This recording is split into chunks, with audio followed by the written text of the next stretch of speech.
श्रीमद् रामायणम्।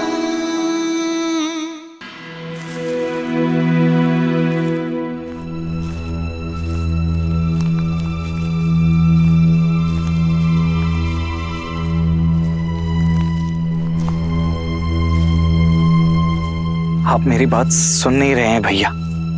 यदि हमें भाभी माँ को अवश्य मिलेगी लक्ष्मण। देखो संध्या हो गई है पर दीपक भी जल रहा है।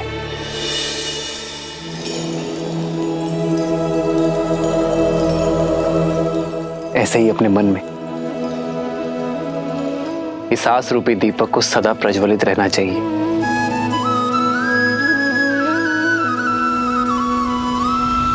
भली प्रकार सिया को समझाना, बताई प्रेम और बल चले आना।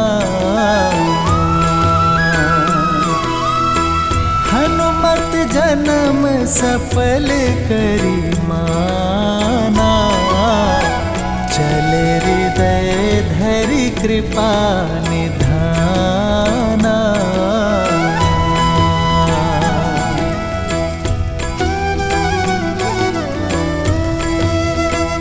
हमें अलग अलग टुकड़ियों में बंट जाना चाहिए। एक कार्य करते हैं, आप उस दिशा में देखिए और एक टुकड़ी उस ओर।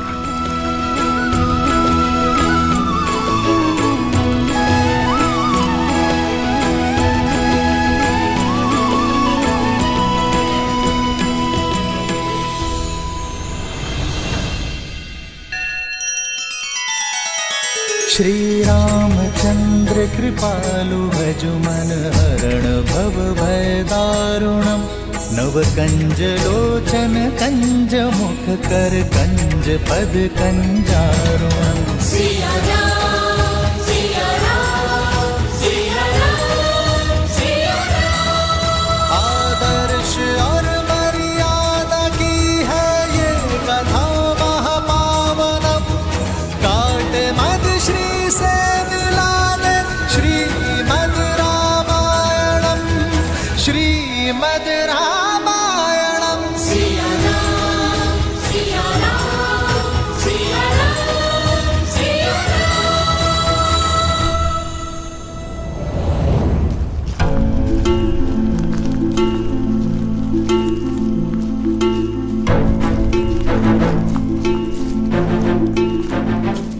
हनुमान जी, इतने दिनों से बस रात दिन चलते ही जा रहे हैं। इस वन में न अन्न का दाना प्राप्त हुआ, न जल की बूंद। ऐसे में तो अपना उद्देश्य पूर्ण करने से पहले ही अपना देह त्याग देंगे। उचित कहा भ्राता।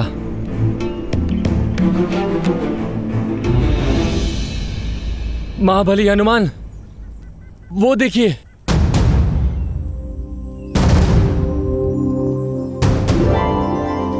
इस सूखे प्रदेश में फलदार वृक्ष।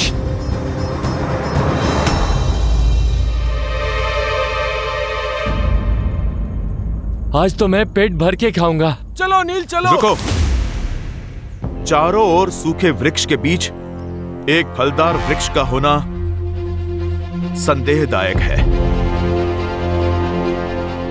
हमें सावधान रहना चाहिए।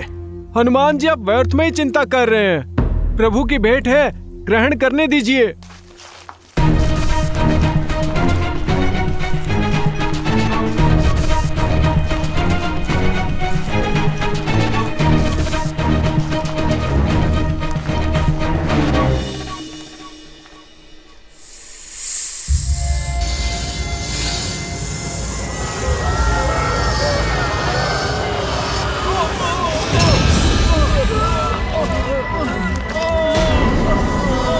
हनुमान जी बचाइए।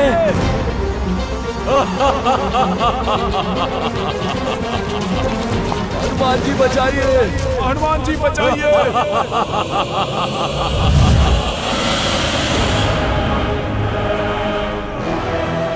ये फलों का वृक्ष नहीं, जाल था ये, मेरा माया जाल। जिसमें तुम सारे फंस गए। ये तुम्हारे भोजन का स्थान नहीं, मेरे भोजन का स्रोत है। इस उजड़ वन में जो भी आहार की खोज करता है वो मेरा आहार बन जाता है। हनुमान काका, नेतृत्व मैं कर रहा हूं। अपने गुट की रक्षा का दायित्व मुझे उठाने की आज्ञा दीजिए।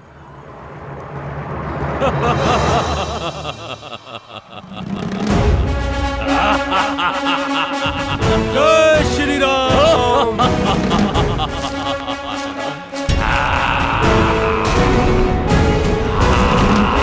जय श्री राम।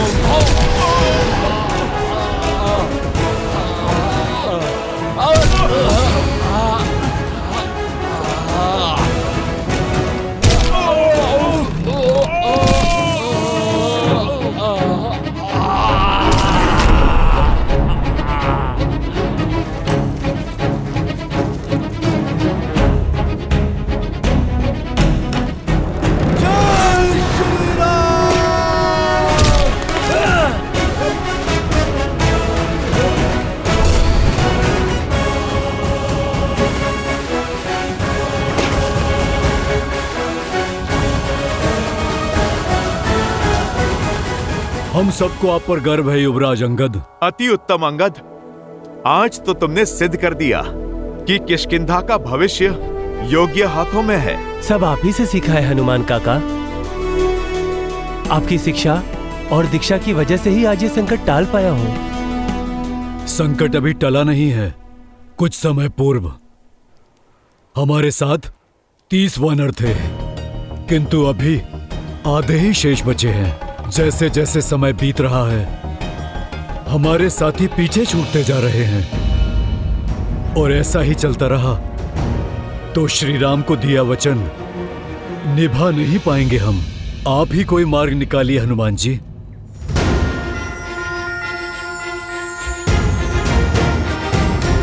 जय श्री राम।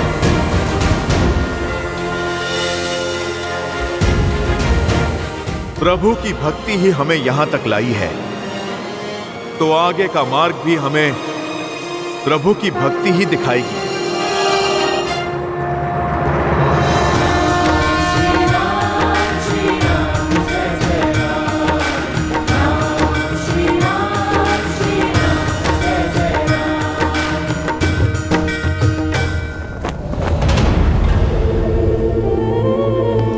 लंकेश, मैं विचलित हूं मंदोदरी। किसी भी प्रकार के ज्ञान या प्रवचन को सुनने को सज नहीं। विभीषण ने आपसे मुख मोड़ लिया है। जानते हैं क्यों? क्योंकि आपकी अतिथि सीता ने उनका हृदय परिवर्तित किया है, उन्हें धर्म का मार्ग दिखाया है। यदि आप अब भी ना संभले तो एक दिन संपूर्ण लंका आपसे विमुख हो जाएगी। अभी भी समय है, सीता लौटा दीजिए, अन्यथा कोई ऐसा अनर्थ हो जाएगा और आप कुछ नहीं कर पाएंगे।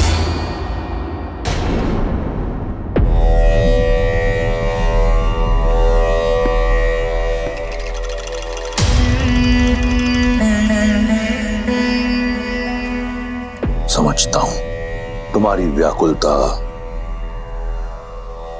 तुम्हारी चिंता का वास्तविक कारण समझता हूं। तुम्हें भय है कि अगर सीता लंका की महारानी बन गई तो तुम्हारा पद छोटा हो जाएगा। लंकेश के साथ सीता का नाम लिया जाएगा, इसका भय है ना तुम्हें? शीघ्र ही तुम्हारा ये बुरा स्वप्न सत्य बनने वाला है। सीता लंका की महारानी बनेगी और तुम कुछ नहीं कर पाओगी। परंतु ये कोशिश अवश्य करना कि ये जो तुम्हारे भीतर चल रहा है, ये द्वंद, इसे विष बनकर अपने नेत्रों या बोली में बाहर मत उगलना। पिताश्री,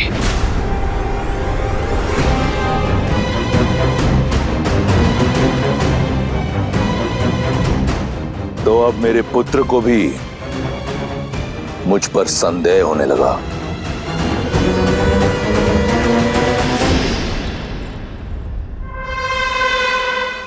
संदेह नहीं, दुख हुआ है मुझे कि आपने चाचा श्री को महल से निष्कासित कर दिया, जबकि उन्हें तो लंका से ही निष्कासित कर देना चाहिए था। हाँ पिताश्री, मैंने इस विषय पर बहुत विचार किया। हिम भी अपने ही जल में पिघल जाता है। ऐसे लंका के भेदी ही घर परिवार के टूटने का कारण बनते हैं। मैं जानता हूं कि वो मेरे चाचा श्री हैं, आपके अनुज हैं। इसीलिए आपको उन पर प्रहार करने से रोका मैंने। किंतु अब वो उस स्त्री का समर्थन कर रहे हैं जो आपके विरुद्ध है, और ये मुझे कदापि स्वीकार नहीं। एक सपेरा भी अपने सर को बंद करके रखता है पिताश्री, अपने गले में पहनकर नहीं। चाचा श्री संकट बन सकते हैं। प्रसन्नता हुई ये जानकर कि कोई तो है लंका में जिसे आज भी मेरी चिंता है। मैं उस महादेव का भक्त हूं जिसके गले में सबसे बड़ा विषधर है, विभीषण। मेरा विष्णु भक्त भाई मेरे विरोध में अवश्य खड़ा है, परंतु मेरा शत्रु नहीं। मैं चाहता हूं कि वो यहीं लंका में रहकर मेरी शक्ति का साक्षी बने, स्वयं देखे सीता को मेरे समक्ष झुकते हुए, उसकी आशा को छिन्न भिन्न होते हुए। उसके उपरांत लंका में उठ रहे हर विरोध पर विराम लग जाएगा।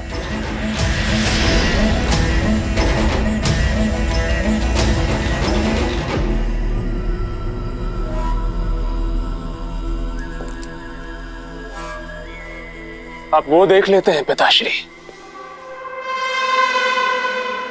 जहां तक मेरी दृष्टि और दृष्टिकोण नहीं पहुंच पाते। एक बात मुझे खटक रही है, उस सीता में इतनी शक्ति, इतना साहस कहां से रहा है? अभी तो उसने केवल चाचा श्री की बुद्धि भ्रष्ट की है, आगे न जाने क्या क्या करेगी। अपने पति और परिवार से तो वो दूर है ही, आपने चतुर्मास से उसका भोजन भी बंद करवा दिया है, तो फिर बिना अन्न और जल के उसमें इतनी ऊर्जा कहां से रही है?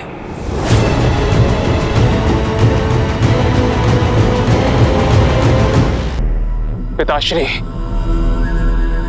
अशोक वाटिका में अवश्य ही कुछ ऐसा हो रहा है जो हमारी दृष्टि से दूर है।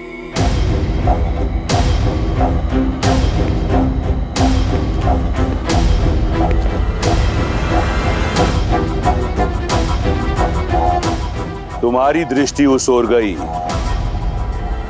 जिस ओर मैंने विचार नहीं किया था। सही कहा तुमने, कुछ तो अवश्य है जो अशोक वाटिका में हम जानते नहीं। तो पता लगाना होगा पिताश्री। इस कार्य के लिए कोई है तुम्हारी दृष्टि में? मेरा अनुज अक्षय कुमार।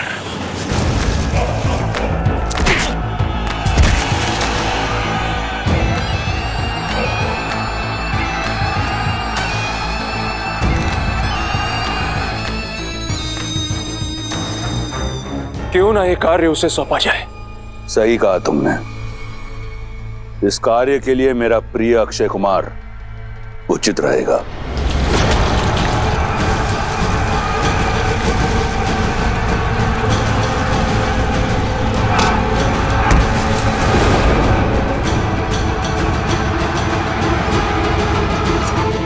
जाओ, कहो उसे कि उसके पिता ने उसे यहां बुलाया है। जी पिताश्री।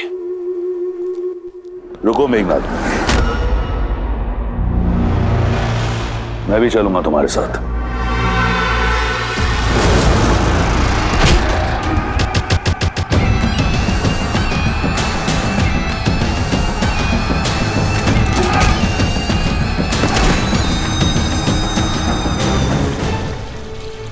दांव लगाया जाए, कौन जीतेगा दल प्रमुख? दो भाइयों के बीच में युद्ध है, जीत में भी हार ही होगी। यही तो सबसे बड़ा आनंद है। मेरा मत है ये लंबा वाला योद्धा जीतेगा।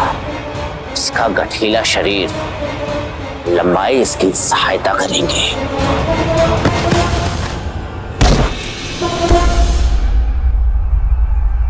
मुझे लगता है छोटा वाला जीतेगा। उसकी चपलता उसे बली बनाती है।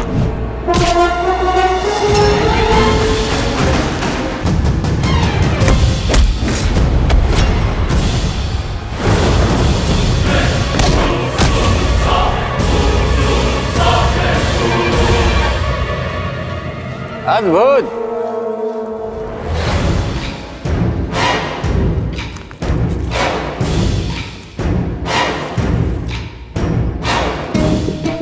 तुम पुरस्कार के योग्य हो, किंतु तुम्हारे कारण मैं दांव हार गया।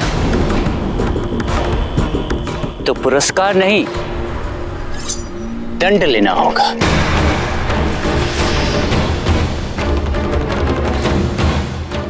अंत कर दो अपने भाई का।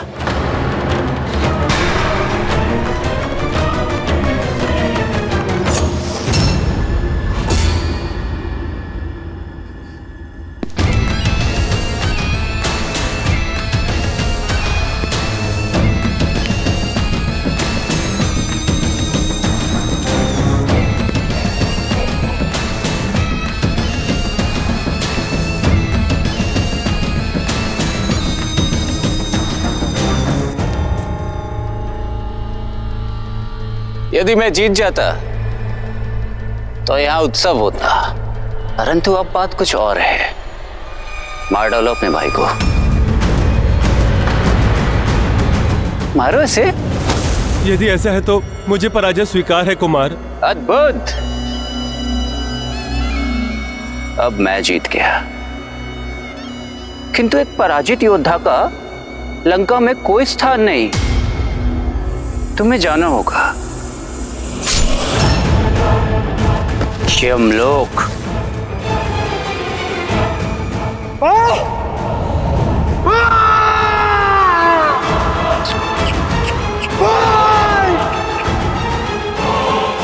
जीत कर भी पराजित हो गया। सावधान, लंकापति और युवराज पधार रहे हैं।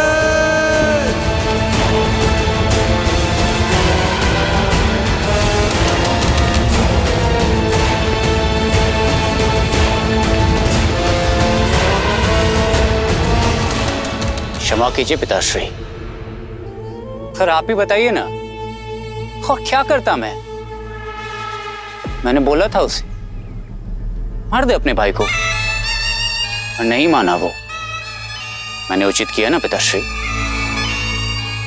भ्राता, न्याय अब भी अधूरा है। लंका में पराजित होने वाले के लिए कोई स्थान नहीं है।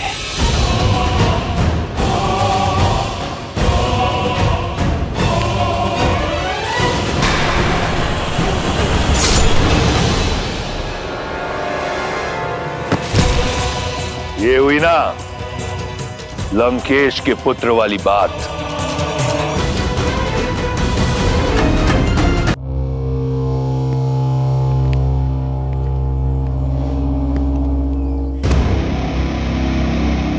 अक्षय, यदि तुम ऐसे ही अपने मनोरंजन के लिए हमारे सैनिकों की आहुति देते रहे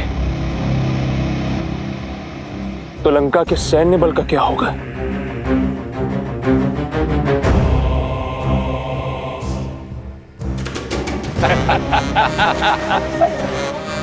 जय मेरे अनुज। आपके और मेरे होते हुए किसी और की आवश्यकता ही क्या है भैया।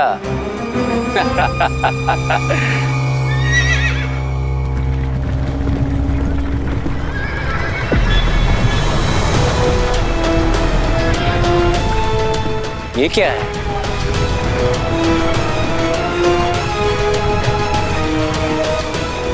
कितना सुंदर। ऐसा दिव्य रथ किसका है भैया? तुम्हारा, पिताश्री की ओर से।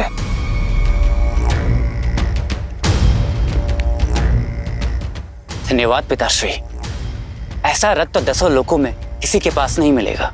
पुष्पक की चाह थी तुम्हें, ये उससे भी अधिक सुंदर है, किसी भी लोक में जा सकता है।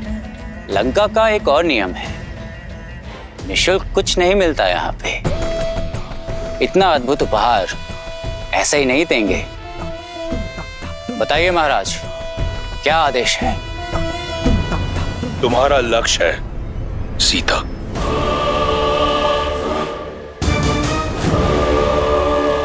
कहने की आवश्यकता नहीं है पिताश्री, जानता हूं आप क्या कहना चाहते हैं। पता लगाओ, बिना किसी आहार के सीता इतनी स्थिर कैसे है? कौन है जो लंकेश की दृष्टि से बचकर लंका की शत्रु की सहायता कर रहा है?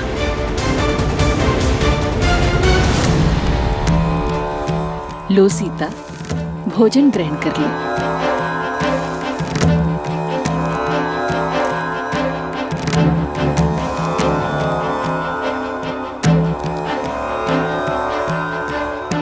ये सब करके तो बड़ा आनंद आएगा, किंतु इस समस्या का समाधान कई जीवन ले लेगा।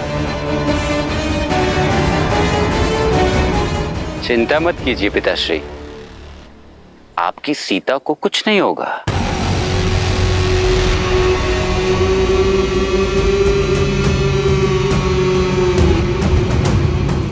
धन्यवाद त्रिजना।